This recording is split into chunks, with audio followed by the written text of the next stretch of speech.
Bien, ahora creo que sí. Bueno, entonces los saludo formalmente. Seguimos con el libro tercero de la Ética Nicomaquea y habíamos visto sobre todo el capítulo 1, que es el capítulo por ahí en el que se desarrolla la teoría de los actos voluntarios e involuntarios en Aristóteles.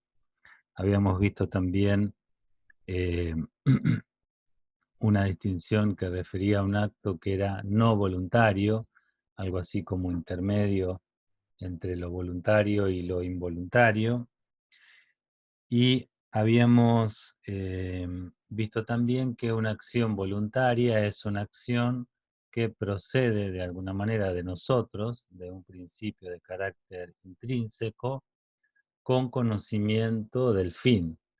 Es decir, aquellos que obran voluntariamente son los seres dotados de conocimiento, ¿sí? Y además su acción procede como desde dentro, ¿sí? No obran como movidos por otros, sino moviéndose a sí mismos. Ven, en un acto voluntario, un acto moral, un acto humano, vamos a ver cómo se despliega un poco en este libro, que intervienen como numerosos momentos. Si ustedes piensan en un acto de carácter voluntario, lo primero que aparece es fundamentalmente la concepción o la percepción de un determinado bien que se me propone como fin de mi acción. ¿Ven? Y en el acto voluntario lo que hay que hacer es un poco deliberar cuáles son esos medios adecuados para alcanzar ese fin. ¿Ven?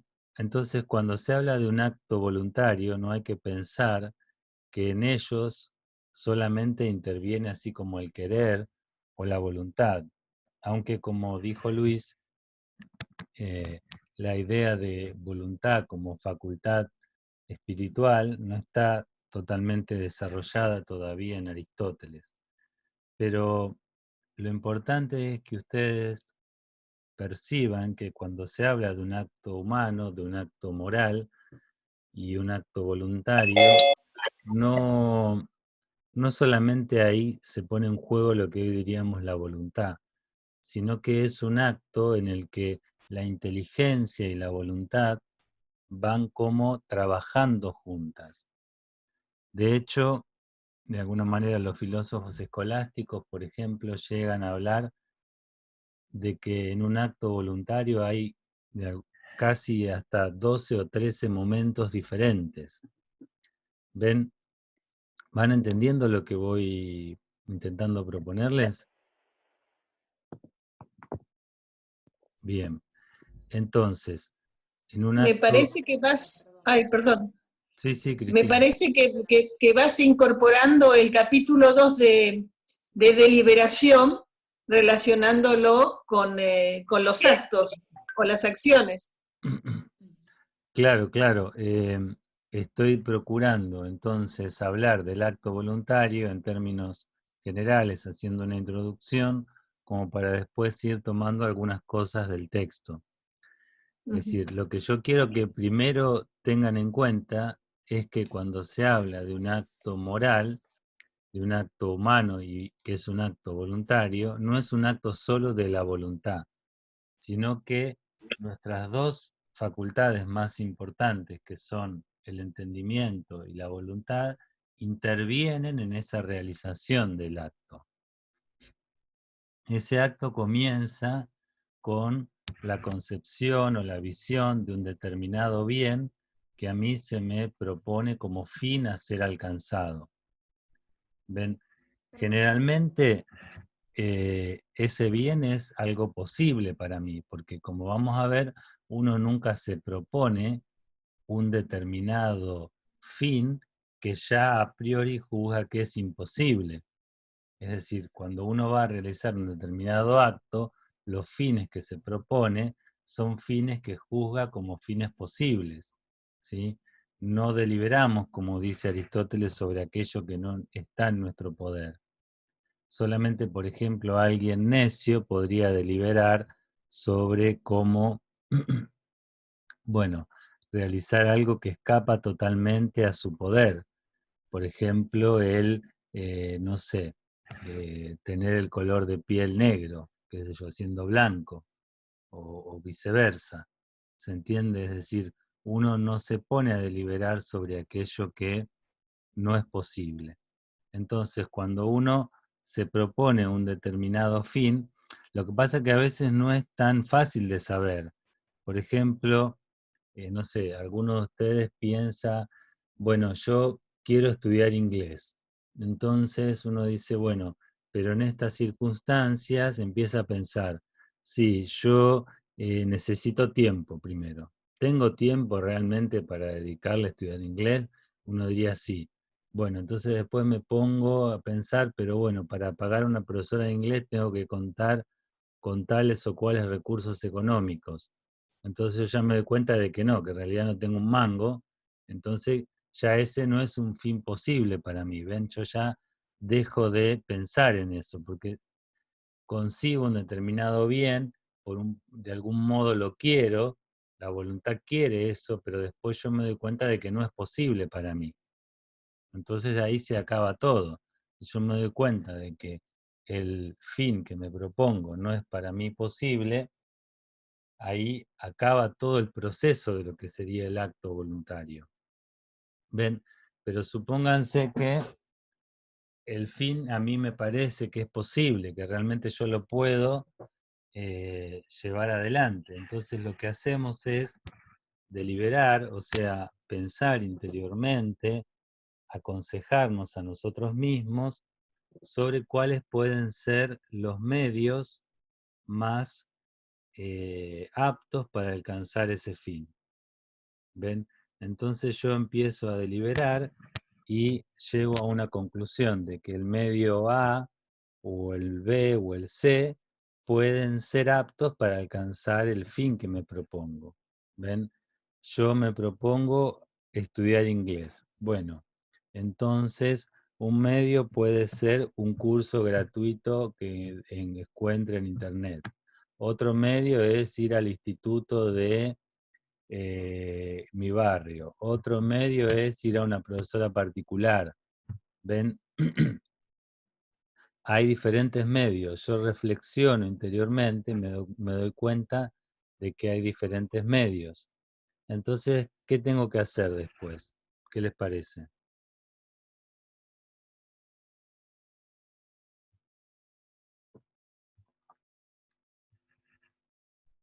De a uno. Un proceso de discernimiento. Bien, Agustina. Una nueva deliberación donde yo lo que hago es Claro. comparar los diferentes medios entre sí para ver cuál de ellos puede conducirme de manera más eficaz al fin propuesto. Una Puede comparación. ser que, puede ser que delibere sobre el curso de acciones posibles. Bueno, por eso, yo primero hago una primera deliberación y descubro cuáles son los diferentes medios posibles para alcanzar el fin que me propongo. Una Pero vez, delibero sobre las acciones, no sobre el fin. bueno, es que el fin, digamos, respecto del fin, ya sabemos que hay el fin último, que es la felicidad, y sobre eso nadie delibera, porque todos queremos ser felices, naturalmente, y después hay fines que son mezcla de medio y fin. Es decir, por ejemplo, para ustedes estudiar filosofía es un fin, pero también en un momento fue un objeto de deliberación. ¿Por qué? Porque cuando deliberaron entre estudiar filosofía o derecho como un medio para ser felices, discernieron que de acuerdo a sus aptitudes, a sus gustos, el estudiar filosofía era, ¿sí?, el fin adecuado para alcanzar la felicidad. Entonces, ven, ya el estudiar filosofía no es objeto de deliberación, sino que es un fin, y se delibera sobre el modo más adecuado de estudiar filosofía.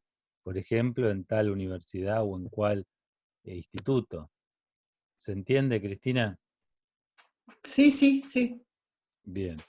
Entonces, una vez que uno se propone el fin, delibera los medios más adecuados para alcanzarlo. Y una vez que discierne algunos medios que pueden ser eficaces, lo que hace es establecer una suerte de consejo comparativo entre los diversos medios que se me muestran como posibles para discernir cuál de ellos es el mejor, el más eficaz y el moralmente honesto. Se supone que una persona que procura ser virtuosa nunca va a elegir un medio malo para alcanzar un fin bueno, ¿verdad? Es decir, las acciones son buenas y tanto los fines son buenos como los medios son buenos.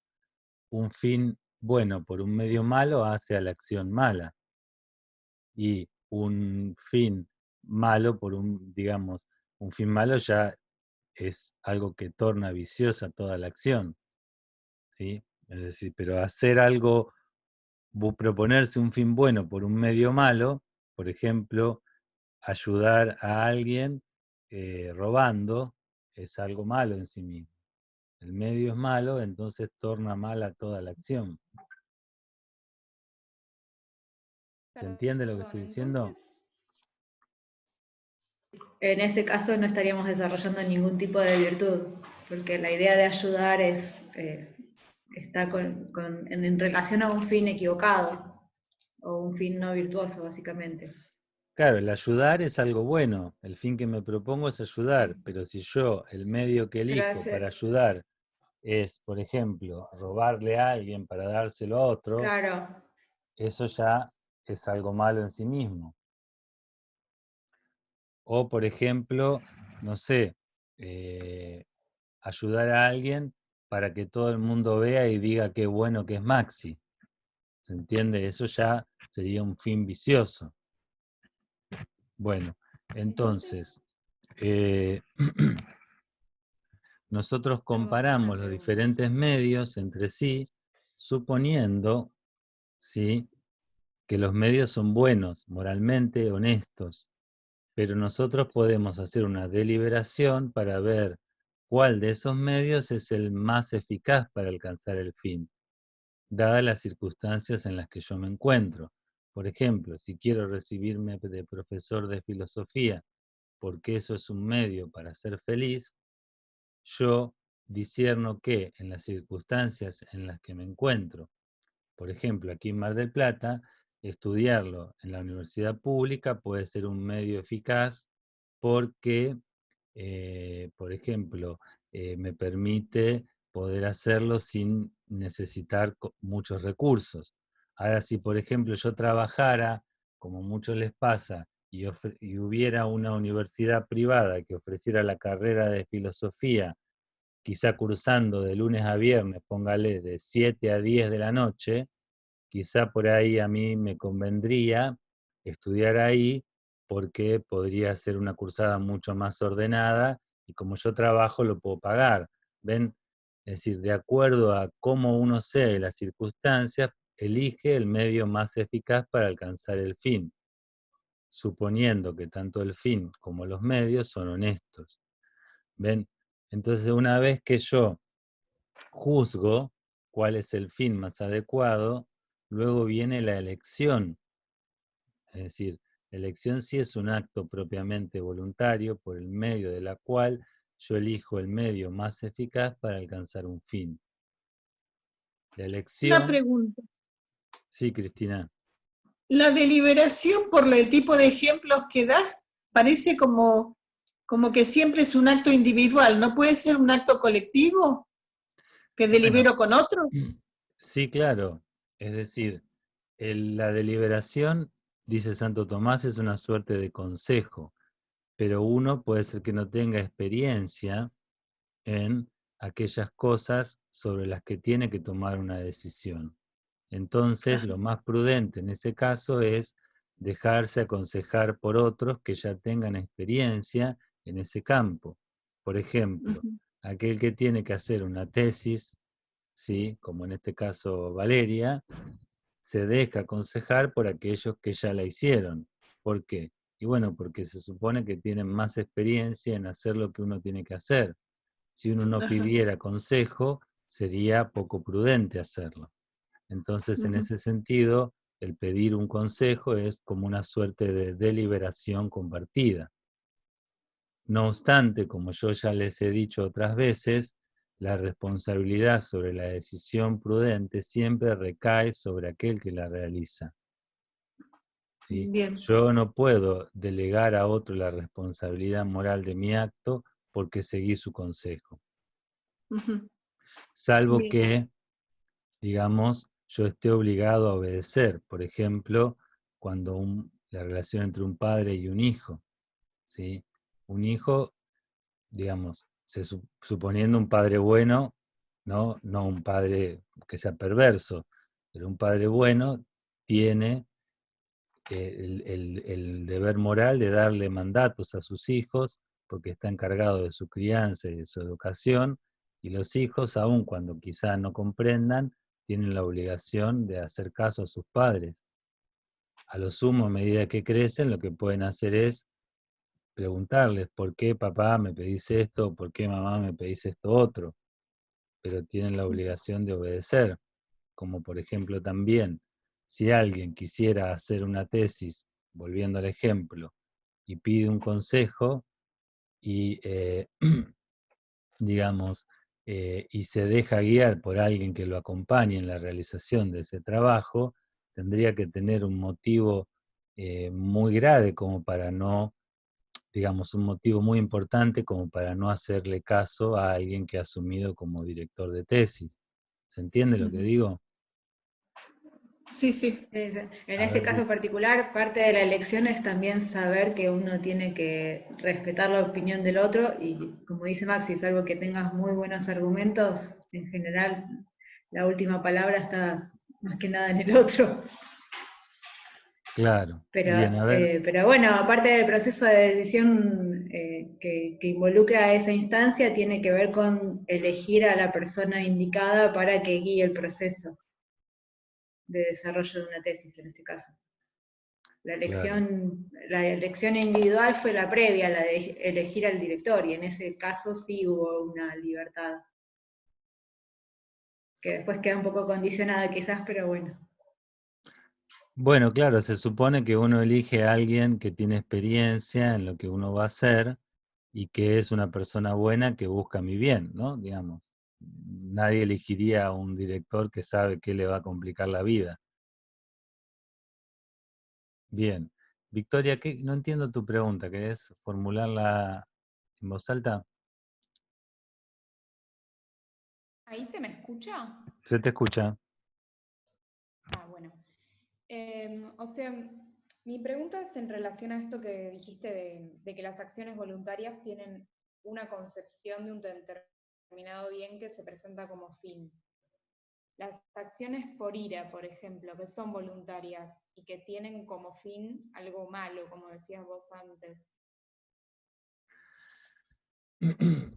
Bueno, ¿Qué, cuando yo qué obro piensan ustedes? movido por la ira, ¿sí? Puede ser que en ese momento en que soy presa de la ira, yo no sea muy consciente de lo que hago. Ahí ya, de alguna manera, no me estoy proponiendo ser irascible, eligiendo, por ejemplo, estoy irascible con mi hijo y me pongo a deliberar cuál es el mejor medio para pegarle una patada en el culo, ¿sí? La derecha o la izquierda, digamos. Es decir, en ese momento, cuando estoy irascible, ¿sí? Le revoleo la chancleta por la cabeza, ¿no? No me denuncien por violencia, por favor. Eh, lo que quiero decir es que en esos momentos, ¿sí? No hay un acto plenamente humano, pero eso no significa que uno no sea responsable moral de ese acto. ¿Por qué, Victoria? ¿Por qué te parece? Y porque lo estás haciendo por voluntad. Bueno, Podrías forjar un carácter que no te haga hacer eso. claro, porque yo soy responsable muy bien de forjar mi carácter de manera tal de cultivar, por ejemplo, lo contrario a la ira, que es la mansedumbre.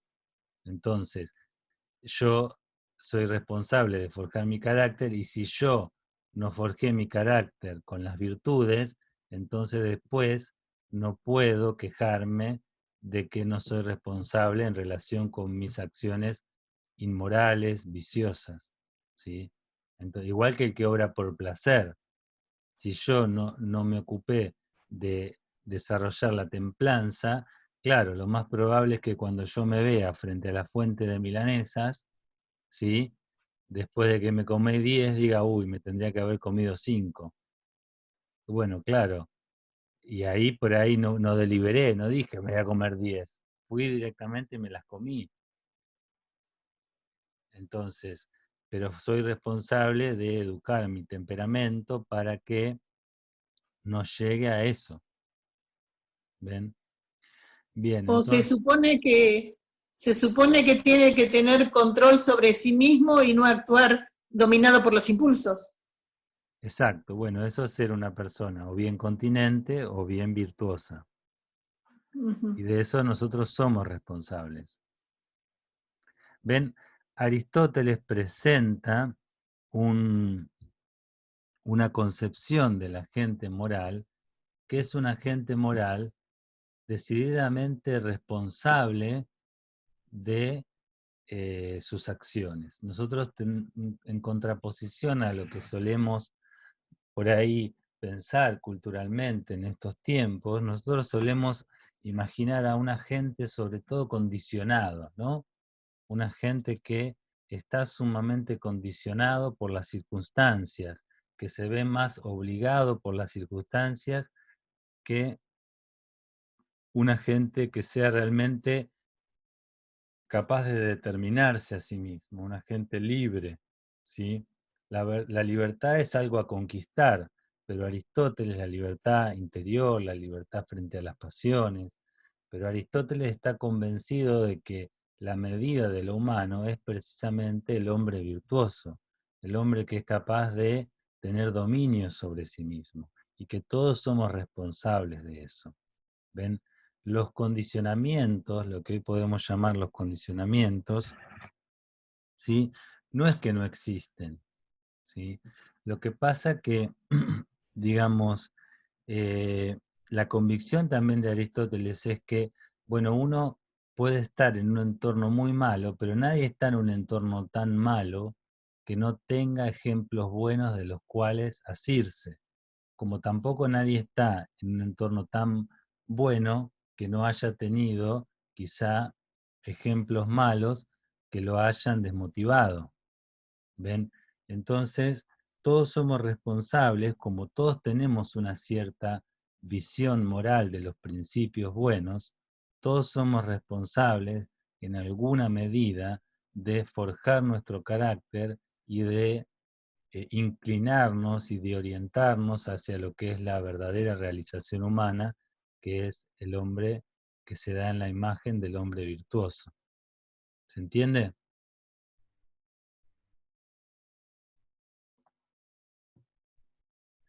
Bien, bueno, entonces nosotros elegimos una vez que hemos deliberado, y una vez que elegimos, lo que hacemos es de alguna manera decirnos a nosotros mismos, bueno, tienes que hacer esto.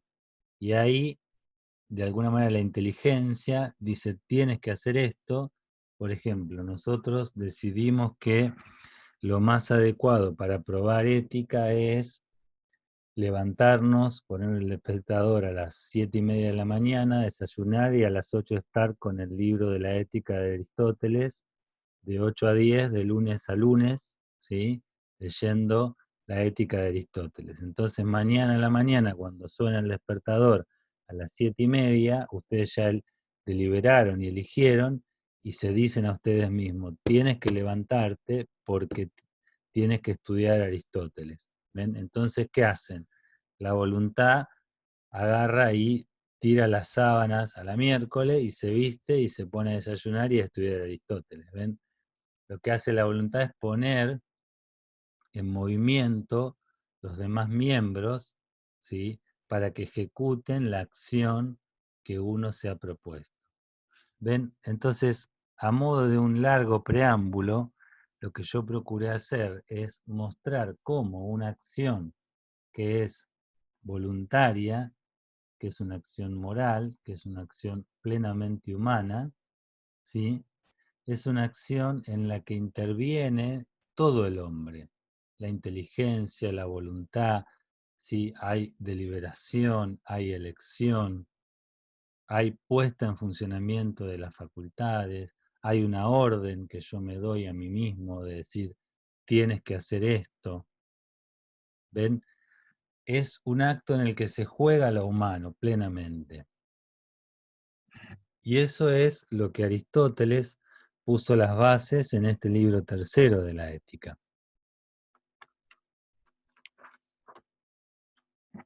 Si ustedes van al capítulo 2, dice Naturaleza de la elección, se llama el título del capítulo.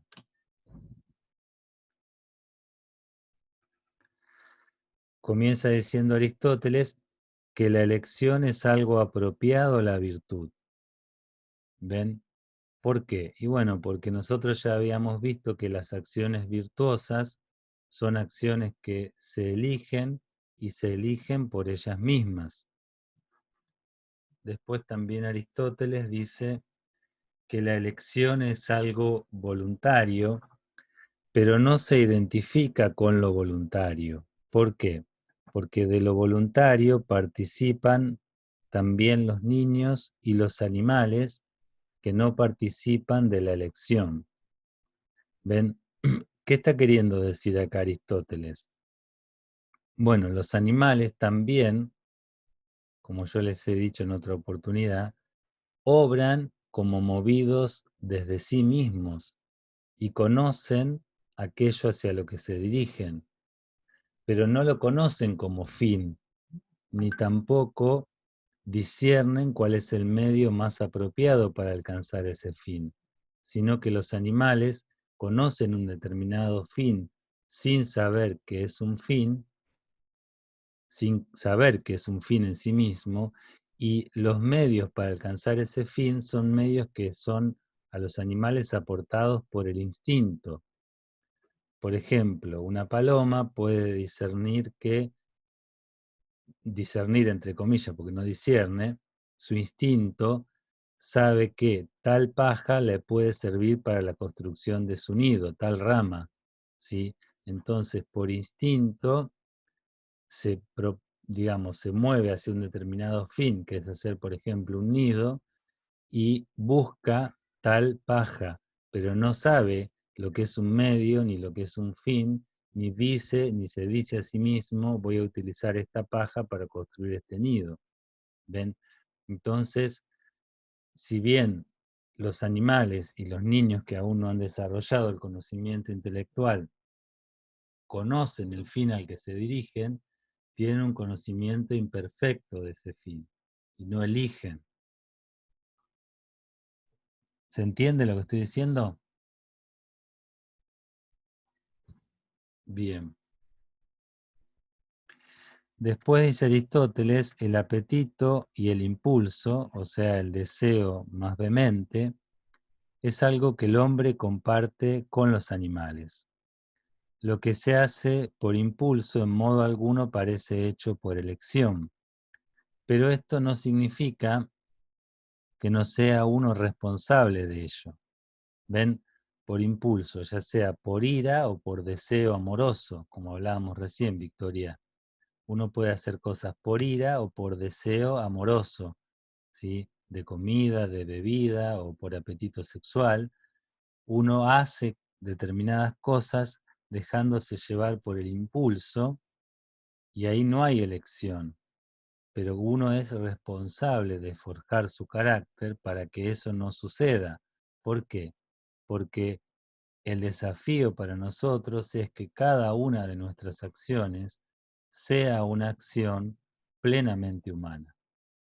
Es decir, que cada una de las cosas que hacemos las hagamos como fruto de una deliberación y eligiéndolas libremente por ellas mismas porque son cosas buenas.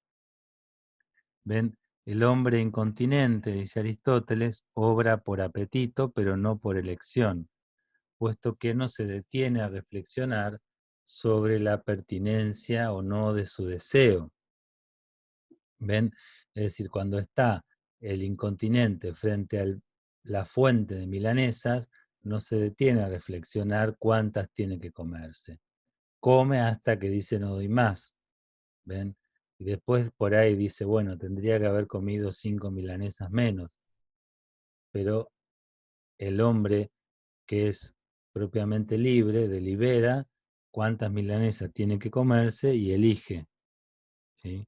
El continente obra por elección, pero en contra de su apetito, dice acá Aristóteles, ¿ven? En el capítulo 2. ¿Por qué? Y bueno, porque el continente, recuerden que aún no es virtuoso. Entonces, ¿qué hace? Dice, bueno, yo me tendría que comer 5 milanesas, ¿sí? Supóngase que son chiquitas, si son grandes sería demasiado, ¿no? Entonces, póngale que son de peseto chiquitas, ¿no? Entonces se come 5 milanesas, pero desearía comerse 10, ¿sí? En cambio, el virtuoso se come 5 milanesas y se siente contento de no comerse 10. Bueno, ya se está terminando, en 10 minutos vuelvo a empezar, mientras preparo el mate y vuelvo a empezar y avanzamos con esto, ¿sí? Bueno, un saludo para todos.